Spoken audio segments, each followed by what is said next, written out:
काय आहे? काल मोठी घडामोड घडली. माणिकराव कोकाटे यांची जी मंत्री जे पद आहेत ती काढून अजित पवारांना देण्यात आली. पीक खात्याचे मंत्री आता माणिकराव कोकाटे आहेत. राजीनामा अजूनही घेतलेला नाही. शुक्रवारपर्यंत कोणाला वाचवायचा प्रयत्न होतो?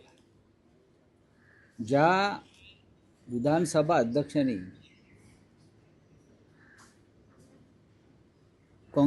राष्ट्रवादी काँग्रेस आणि शिवसेनेच्या 40 आमदारांच्या अपात्रतेच्या बाबतीमध्ये ज्या तडकाफडकी निर्णय घेतला, सुनील केदार यांच्या बाबतीत तडकाफडकी निर्णय घेतला, वेगळी केस नाही आहे.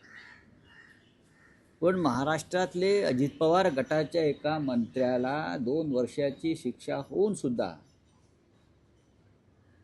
ते अद्याप मंत्रिपदावर कायम आहे.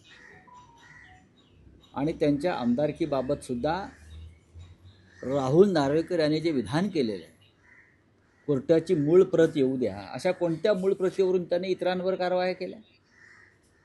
कोणावर केल्या? या राज्यामध्ये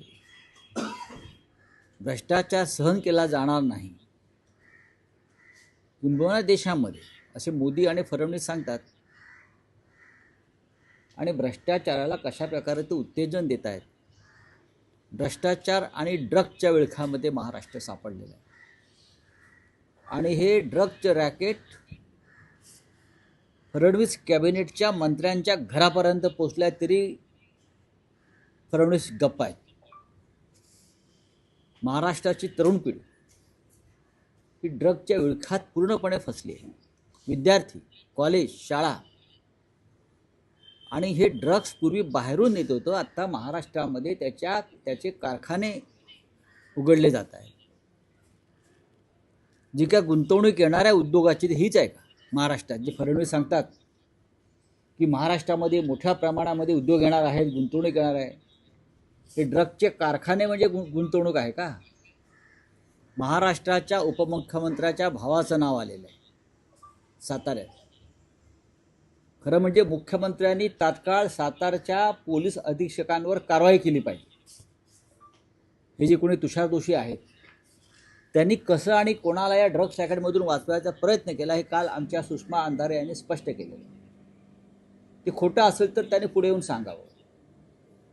पण या राज्यामधलं ड्रग्स रॅकेट आता सत्ताधाऱ्यांच्या घरापर्यंत पोचलं असेल आणि तिथून ही सगळी यंत्रणा राबवली जात असेल, त्या महाराष्ट्रात काय राहील? बेगुमानपणे झाडं तोडली जात आहेत, हत्या होत आहेत, भ्रष्टाचार होतोय, मंत्रीच वॉन्टेड राहतात, मंत्री परागंदा होतात, मंत्र्यांवरती भ्रष्टाचाराचे आरोप सिद्ध होणे, त्यांच्यावर कारवाई होत नाही. आणि हे ड्रग्जचं रॅकेट ही अत्यंत गंभीर गोष्ट आहे महाराष्ट्रात. राऊत, एका बाजूला माणिकराव कोकाटे यांचं मंत्रिपद जाण्याच्या वाटेवर असताना दुसऱ्या बाजूला धनंजय मुंडे हे स्वतःच्या मंत्रिपदासाठी फिल्डिंग लावतायत असं दिसतंय. काल अमित शहांची दिल्लीत भेट घेतली आहे. नाही, अमित शहा, प्रफुल्ल पटेल आणि त्यांची जे बाकीचे वरिष्ठ नेते त्यांना देखील न सांगता ते अमित शहांकडे गेले अशी देखील माहिती आहे. नाही असू शकेल. अमित शहा हे पक्ष फोडण्यामध्ये पटाईत असतात, माणसं फोडण्यामध्ये, सत्तेचा वापर करून, आमिष दाखवून. धनंजय मुंडे मंत्री होतील की नाही याच्याविषयी मी आता सांगू शकत नाही, पण मला असं वाटतं की त्यांना मंत्रिपदी परत स्थानापन्न करणं हे फडणवीसांना सोपं नाही. ज्या पद्धतीनं बीडमध्ये धनंजय देशमुख यांचा खून झाला आणि त्याच्यामध्ये संतोष देशमुख, आणि त्याच्यामध्ये मुंडे यांचं समर्थन असलेल्या गुंडांच्या टोळ्या सहभागी होत्या. याच कारणासाठी त्यांना मंत्रिपदावरून जावं लागलं ना. मग ते कारण संपलं का? अजूनही वाल्मिक कराड जेलमध्ये आहे, अजूनही खटला संपलेला नाही. अशा वेळेला ज्यांच्यावरती गंभीर स्वरूपाचे आरोप आणि गुन्हे होते अशांना परत मंत्रिमंडळात घेण्याचं पाप फडणवीस करतील असं मला वाटत नाही. 2 मंत्री फडणवीस मंत्रिमंडळातले भ्रष्टाचार आणि गुंडागर्दी या आरोपावरून जात आहेत किंवा गेले. हा या सरकारला लागलेला काळीमा आहे. 2 मंत्री गेले एकाच गटाचे. खरं म्हणजे शिंदे गटाचे असे असंख्य मंत्री आहेत, त्यांना तात्काळ बरखास्त केलं पाहिजे. पैशाच्या बॅगा दाखवतायत, पैसे मोजताना दिसत आहेत, असं असंख्य विषय आहेत.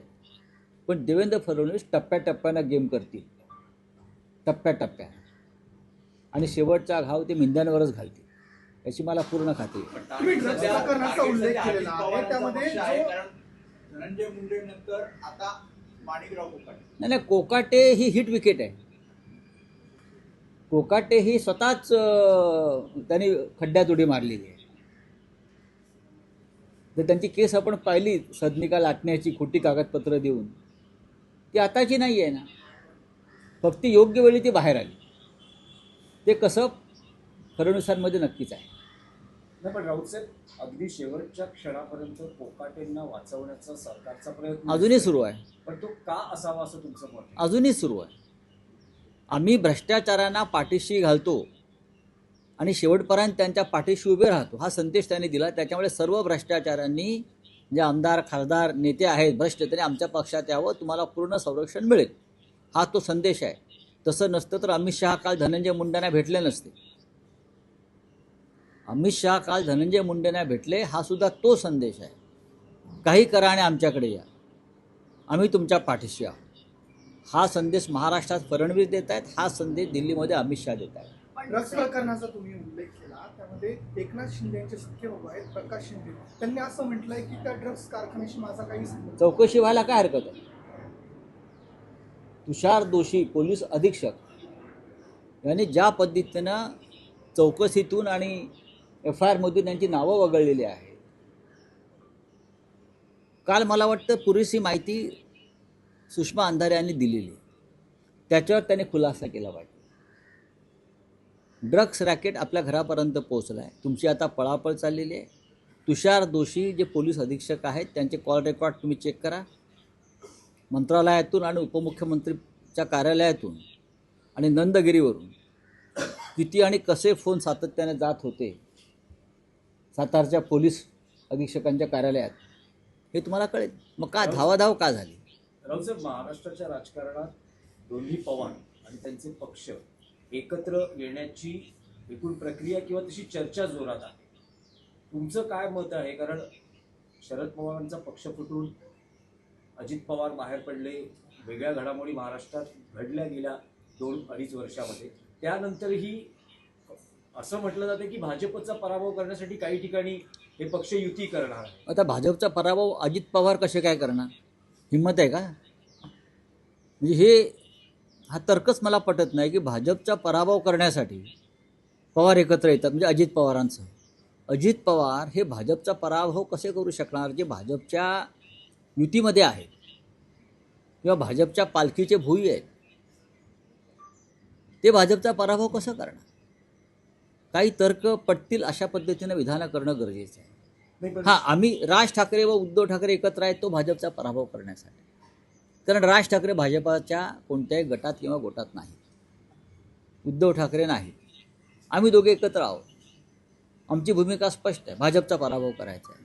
पण अजित पवार हे भाजपचा पराभव कसा करतील?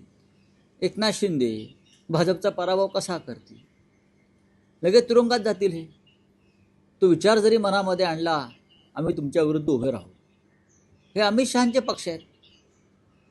नाही, पण तर इथल्या काळात महायुतीच्या जे बैठकीला पक्ष- नवाब मलिकांचा सातत्याने विरोध केला जातोय. धनंजय मुंडे दिल्लीत जाऊन अमित शहाना भेटतात, मात्र महायुतीच्या ज्या इथे बैठका होतात हां. तिथे नवाब मलिकांचा विरोध केला जातो. नाही, नवाब मलिक हा विषय त्यांचा अंतर्गत विषय आहे. हे तुम्हाला प्रताप तरी- सरनाईक म्हणाले की जर भाजप शिवसेनेची युती झाली नसती तर आमच्यातले अनेक नेते बाहेर फुटले असते, असं त्यांनी जाहीररित्या हे विधान केलेलं आहे, वक्तव्य केलं. एका बरोबर आहे. भारतीय जनता पक्ष हा एकनाथ शिंदेचा पक्ष पूर्णपणे गिळणार आहे. आता नाही तर उद्या, पण विधानसभा निवडणुकांच्या आधी एकनाथ शिंदे यांचा पक्ष हा अस्तित्वात असेल की नाही याच्याविषयी माझ्या मनात पहिल्यापासून शंका आहे. नाही राऊत साहेब, हे तुम्हाला तरी पटतं का? कारण इतक्या वर्षाचं राजकारण तुम्हीही बघितलं आहे शरद पवारांना तुम्ही स्वतः फार जवळून ओळखता. पवारांनी अजित पवारांशी स्थानिक स्वराज्य संस्थांमध्ये युती करणं तुम्हाला कितपत पटतं? जेव्हा नाही पक्षकोडी- नाही, असं आहे की अजित पवारांशी युती करणं म्हणजे भाजपशी हातमिळवणी करणं असं मी मानतो. अजित पवार हे भाजपचे हस्तक आहेत. त्यांच्याबरोबर कोणत्याही प्रकारची युती करणं हे माझ्या आकलनाप्रमाणे भारतीय जनता पक्षाचे हात बळकट करण्यासारखं आहे. कारण अजित पवार हे काही झालं तरी अमित शहा आणि भारतीय जनता पक्षाच्याच पाठीशी उभे राहतील. ही त्यांची व्यक्तिगत मजबुरी आहे, त्यांच्या कुटुंबाची मजबुरी आहे. फार मोठ्या तात्विक विचाराने गेलेले नाहीत, ते स्वतःची आणि आपल्या कुटुंबाची कातडी वाचवण्यासाठी गेलेले आहे. पण तुम्ही आज शरद पवारांना भेटता आहात, काय नेमकं कारण आहे की ही युती होते त्या संदर्भात तुम्ही नाही, तुमची मतं व्यक्त करणार आहात? अनेक विषयांवर चर्चा होईल. बरेच दिवस त्यांना भेटलो नाही आजारपणात, ते सातत्यानं मला फोन करत होते, चौकशी करत होते. पण हे जे विषय आहेत या विषयावर मला नक्कीच त्यांच्याशी चर्चा करायला आवडेल. मुंबईत सोबत येत आहेत. मुंबईत शरद पवारांचा पक्ष सोबत येतो, कारण कालही बैठक झाली, त्यात ते सकारात्मक आहे. ठाकरे बंधू नक्कीच आहेत, आम्ही त्याच्याविषयी नक्की विचार करू. पण आता नाशिक असेल, पुणे असेल, अनेक ठिकाणी आम्ही त्यांच्याबरोबर आहोत. कदाचित ठाण्यामध्ये होईल, नाशिकमध्ये काल त्यांच्या पक्षाशी चर्चा झालेली आहे. त्यांच्या स्थानिक नेते आमच्या लोकांशी चर्चा करत होते. आमची काही अडचण नाही आहे. नाशिकमध्ये महाविकास आघाडी म्हणून मनसेला पण लढणार तर आहेत, पण तिथे मनसेला सुद्धा सोबत घेणार आहे. मूळ युती नाशिकला शिवसेना म्हणजे आमची शिवसेना आणि मनसेचीच आहे. दोघांमध्ये चर्चा सुरू आहे, महाराष्ट्र नवनिर्माण सेना आणि शिवसेना. त्यानंतर काल राष्ट्रवादी काँग्रेस शरद पवार साहेबांचे त्यांचे नेते येऊन सहभागी झाले. काँग्रेस पक्षाकडून संदेश येतात की आम्हालाही सहभागी करून घ्या. त्याच्यामुळे आमचे स्थानिक नेतृत्व जे आहे ते त्याच्यावर चर्चा करतायत एकमेकांशी. ठाकरे शिवसेनेचा बंधू महापौर युतीचं कोणाचा होणार, मनसेचा का शिवसेनेचा आपल्या त्याबाबत काय? काही ना, वेळ आहे ना अजून. शिवसेना महापौर पदाचा विचार कशा करतात? महापौर हा शिवसेना आणि मनसे आघाडीचाच होणार, ठाकरे बंधूंचाच होणार आणि तो अस्सल मराठी होणार आणि तो शिवसैनिक होणार. साहेब, ठाकरे बंधू युतीचं काही काल फायनल झालं का? कारण तुम्ही म्हणाला होईल की आजची अंतिम बैठक असेल हो. आणि मूळचं स्वरूप होईल. काल उशिरापर्यंत चर्चा संपली असणार, आता कळेल मला. अधिकृत घोषणा कधी होईल? होईल आता एकदम. शिवसेना शिंदे पक्षाचे आमदार मंगेश कुडाळकर यांनी निधीचा गैरवापर केल्यामुळे राऊत साहेब, एक महाराष्ट्रातला शिवसेना- गंभीर विषय आहे. राऊत साहेब, एका शेतकऱ्याला कर्ज फेडीसाठी आपली किडनी विकावी हे अत्यंत गंभीर आहे प्रकार ना. महाराष्ट्रात उघडकीस आले. आहे आज ना. सामना संपादकीय आहे ना, किडनी विकावी लागते आणि राज्याचे मुख्यमंत्री म्हणतात सगळं आलबेल आहे. केंद्र सरकार मनरेगासारख्या योजना जवळजवळ बंद करण्याच्या मार्गावर आहे. रामजीच्या नावानं योजना चालणार नाही. सरकारला शेतकऱ्यांची चिंता नाही. आतापर्यंत हे सरकार आल्यापासून 1500च्या वर शेतकऱ्यांनी आत्महत्या केलेल्या आहे. एक किडनी विकण्याचं प्रकरण समोर आलं आहे, पण असे असंख्य प्रकरण आहे. देवेंद्र फडणवीस, एकनाथ शिंदे, अजित पवार हे नगरपालिका नगरपंचायत निवडणुकांसाठी हजारो कोटी उडवत आहेत. माझ्या माहितीप्रमाणे एकनाथ शिंदेचं मुंबई महानगरपालिकेचं बजेट हे 10,000 कोटीचं आहे. प्रत्येक उमेदवाराला ते 10 कोटी रुपये देणार आहे आणि माझी माहिती पक्की असते. विचार करा, नगरसेवक फोडण्यासाठी 5-5 कोटी रुपये आधी दिले आणि आता निवडणुका लढण्यासाठी 10-10 कोटी देणार. आणि महाराष्ट्रामध्ये शेतकरी कर्ज फेडण्यासाठी खाजगी सावकाराकडे कर्ज फेडण्यासाठी आपली किडनी विकतो. यांना लाज वाटली पाहिजे. मुख्यमंत्र्यांना आणि उपमुख्यमंत्र्यांना लाज वाटली पाहिजे या गोष्टीची. त्यांच्या राज्यामध्ये प्रजा जन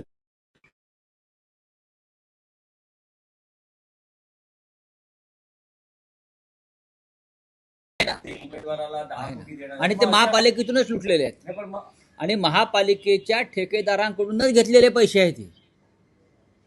हे पैसे कदाचित आता ड्रग्समधून आले असतील. आता एक नवीन लिंक्स आली आहे. ड्रग्समध्ये 145 कोटीचं ड्रग जर त्यांच्या घराच्या किंवा रिसॉर्टच्या आवारात सापडतं, 145 कोटीचं ड्रग्स, त्यानंतर परत पाचगणीमध्ये 40 कोटीचं मॅन्ड्रॅक्स सापडलं मोठ्या म्हणजे त्याच परिसरामध्ये सातारा, पाचगणी याच परिसरामध्ये ड्रगचे कारखाने का उभे राहिले? कोण याच्या पाठीशी आहे? सरकार कोणाचं आहे? साताऱ्यात हेलिकॉप्टर कोणाची उडतात आणि उतरतात? हा विचार देवेंद्र फडणवीस यांनी केला पाहिजे आणि ताबडतोब याची चौकशी करण्यासाठी एक हाय लेवल SIT त्यांनी स्थापन केली पाहिजे. एवढ्या मोठ्या पॅकेज पुढे ठाकरे बंधूंच्या युतीचा निभाव कसा लागणार? लागेल ना, पैसेच आहेत ना, बाकी काय? पाहू की पैशाने मराठी माणूस किती विकला जातोय. त्यांना वाटत असेल की विकला जाईल मुंबईतला. आम्हाला खात्री आहे तो आमच्याबरोबर राहील. कारण सर, आजकाल आजकाल हे तुमच्यावरनं टीका करतायत, वेगळ्याच टीका करतायत, तुमच्यावर देखील त्यांनी करूया. तुमच्याकडून टीका केली आहे. करू द्या. ते सांस्कृतिक मंत्री आहेत, त्यांना साहित्य, कला, कविता याच्याविषयी त्यांनी सातत्यानं अभ्यास केला पाहिजे. साहित्य संमेलनं, कवी संमेलनं यात त्यांनी सहभागी व्हायला पाहिजे. सांस्कृतिक उत्सव, चित्रपट उत्सवात त्यांनी सहभाग घेतला पाहिजे. आणि त्यांना कविता आवडतात, मला माहिती आहे, माझे मित्र आहेत ते, त्यांचं वाचन फार दांग आहे. कदाचित ते आता कविता आमच्यावर करायला लागले असेल तर त्यांना साहित्य अकादमीच्या पुरस्कारासाठी आम्ही शिफारस करू, किंवा राज्याचा पुरस्कार राज्य शासनाचा नक्की मिळेल त्यांच्या पुस्तकांना, कारण हल्ली वशिल्यावरच चालते सगळं राज्यात. चला, धन्यवाद.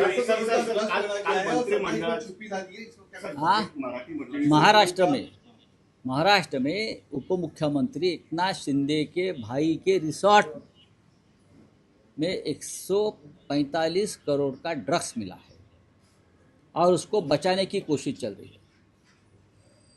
जहाँ से डिप्टी CM शिंदे आते हैं उस पूरे इलाके में ड्रग्स का बड़ा कारोबार फैल गया है और उनकी पूरी लिंक्स शिंदे के घर तक पहुंच गई.